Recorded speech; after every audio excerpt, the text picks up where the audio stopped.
তো গাইস, আজকে আমি বের হচ্ছিলাম, তখন দেখছি কি আমার দরজার সামনে আমার দুইটি বিড়ালি বসে রয়েছে। তারপরে আমি বের হলাম, আমার বাগানের গাছগুলোতে ফুল ফুটেছে দেখলাম। তারপরে আমার কাজ সর্বপ্রথমে হচ্ছে হাঁস ছাড়া। যে হাঁস ছাড়তে যাই, তারপরে দেখি আমার এই বড় হাঁসগুলো নাই। পরে আমার আম্মুকে জিজ্ঞেস করলাম যে আমার বড় হাঁসগুলো কোথায়। আর আম্মু বললো কি যে এই বড় হাঁসগুলোকে বিক্রি করে দিয়েছে। এই বড় হাঁসগুলো অনেক ভালো সাইজ হয়ে গেছিলো, এর জন্য এগুলোকে বিক্রি করে দেওয়া হয়েছে। এখন আর ওই 9টা হাঁস রয়েছে আমাদের। তারপরে আমি আমার বাগান দেখতে গেলাম। আমার বাগানে গাছে ফুল ধরেছে, আর কাঠগোলাপ গাছে তো ডেইলি ফুল ধরতো। এগুলো দেখতে খুব সুন্দর লাগে আমার, এর জন্য আমাদের বাসায় এত বাগান করেছি। এই বাগান করতে আমার অনেক শখ।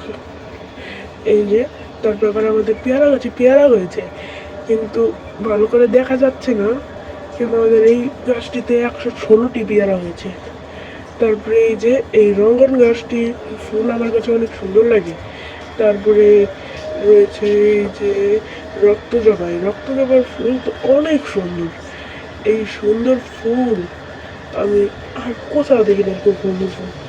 তারপরে এই যে কাঠগোলাপ আমাদের এখানে সচরাচর থাকে না, কিন্তু আমাদের বাসায় 3টি গাছ রয়েছে কাঠগোলাপের।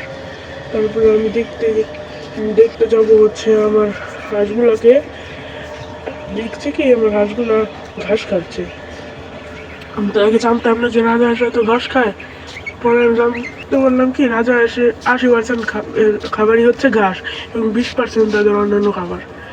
তারপরে আমি আমার মেন দিকে দেখতে গেলাম যে কেউ আবার ছেড়ে দিকে নিজে হঠাৎ করে দেখে মোটর পড়ে গেছে। আমি বন্ধ করতে আসলাম। তারপরে এই দেখেন আমি আমাদের কলিং বেলের উপরে কি স্টিকার লাগিয়ে রেখেছি। এই যে মোটর পড়ে গেছে। তারপরে আমি আম গাছ দেখতে আসলাম। আম গাছে ভালোই 18-19টি আম হয়েছিল। আমরা একদিন নিয়ে মাখিয়ে খেয়েছি, তারপরে এতগুলো আম রয়েছে। তাছাড়াও আমাদের অন্যান্য আম গাছ রয়েছে, কিন্তু সেগুলো আমাদের বাড়ির ভিতরে না থাকায় আমরা দেখাতে পারছি না। তারপরে আবার আমাদের বাসায় মুরগিও রয়েছে, মুরগিগুলোকে দেখাচ্ছি আপনাদের। তার আগে আপনারা দেখুন আম গাছটি। তারপরে এই জায়গায় রয়েছে হচ্ছে শিমুল তুলার গাছ। শিমুল তুলার গাছটা অনেকে মান্দার গাছ বলে। তারপর আবার আমার আম্মু এখানে ক্ষেত বানিয়েছে।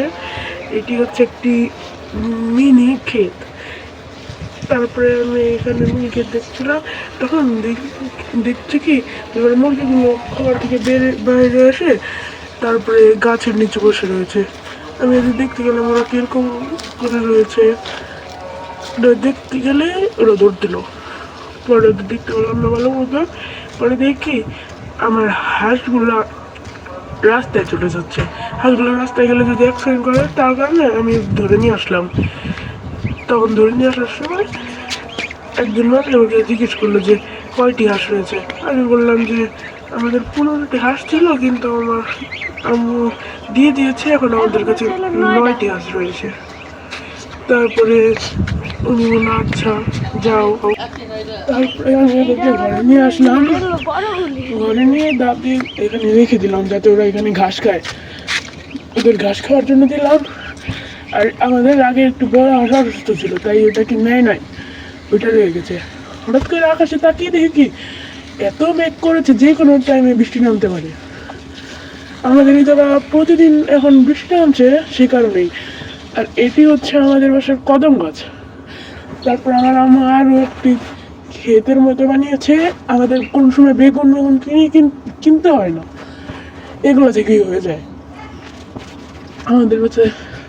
তারপরে আবার বোম্বাই মরিচ গাছ হচ্ছে, এটা আমার সমান প্রায়। এই যে দেখুন বোম্বাই মরিচ, এখানে কমপক্ষে 500টি বোম্বাই মরিচ হয়েছে। এত বোম্বাই মরিচ আমরা কি করবো আমরা ভাবতে পারছি না, আবার কেউ কিনতেও যাচ্ছে না। আপনারা যদি কেউ কিনেন কমেন্টে লিখবেন। তারপর আবার আমাদের কাছে পেঁপে আছে। এই পেঁপেগুলো আবার অনেক সুন্দর, কিন্তু আগে আমি বোম্বাই মরিচ গাছটিকে দেখিনি। কারণ পেঁপে গাছে এখনো অত বেশি ফল হয়নি, অল্প হয়েছে। কারণ পেঁপে গাছটি অনেক ছোট, কিন্তু এতটুকু সময় পেঁপে গাছে ফলই হওয়ার কথা না, হয়েছে মাশাআল্লাহ। এই যে দেখুন আপনাদেরকে এখন আমরা দেখাচ্ছি। এই যে এই বয়সে পেঁপে গাছে কোনো ফলই হয় না, কিন্তু আমাদের পেঁপে গাছে এখন ফল হয়েছে। তারপরে আমরা চলে যাচ্ছি।